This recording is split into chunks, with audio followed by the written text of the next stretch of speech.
we have to confront the fact that there is a rise in white supremacy, anti-immigrant, anti-Muslim attitudes. Massacres at 2 New Zealand mosques by suspected white supremacists have focused attention on the threat of far-right terrorism, and the United States has seen a rise in racist and right-wing extremist violence.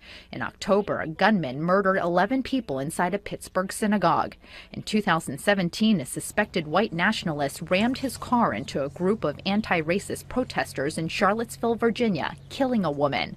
In January, the Anti-Defamation League released a report that said right-wing extremists killed more people in the U.S. in 2018 than any year since the Oklahoma City bombing in 1995.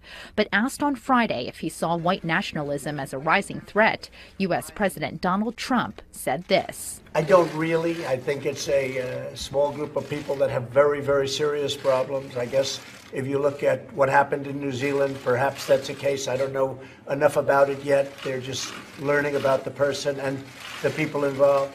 But it's certainly a terrible thing, terrible thing.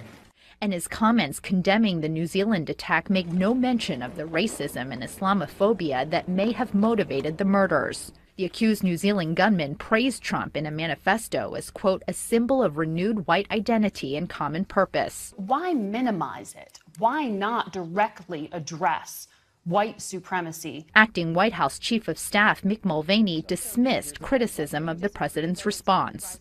I want to push back against this idea that every time something bad happens everywhere around the world, folks who don't like Donald Trump seem to blame it on Donald Trump. But critics pointed to Trump's call on the campaign to ban Muslims from entering America. For a total and complete shutdown of Muslims entering the United States. And his defense of white supremacists at the rally in Virginia that turned deadly in 2017. You had some very bad people in that group, but you also had people that were very fine people on both sides. I hear what folks say, oh, Donald Trump said this during the campaign. Look at what we've done while we've been here. And I don't think anybody could say that the president is anti-Muslim. The president uses language often that's very similar to the language used by these bigots and racists. Democratic Senator Tim Kaine on Sunday told CBS News that Trump repeatedly calls Central American migrants invaders. Which was exactly the same phrase that the shooter in New Zealand used to characterize the Muslims that he was attacking. We're on track for 1 million illegal aliens to rush our borders.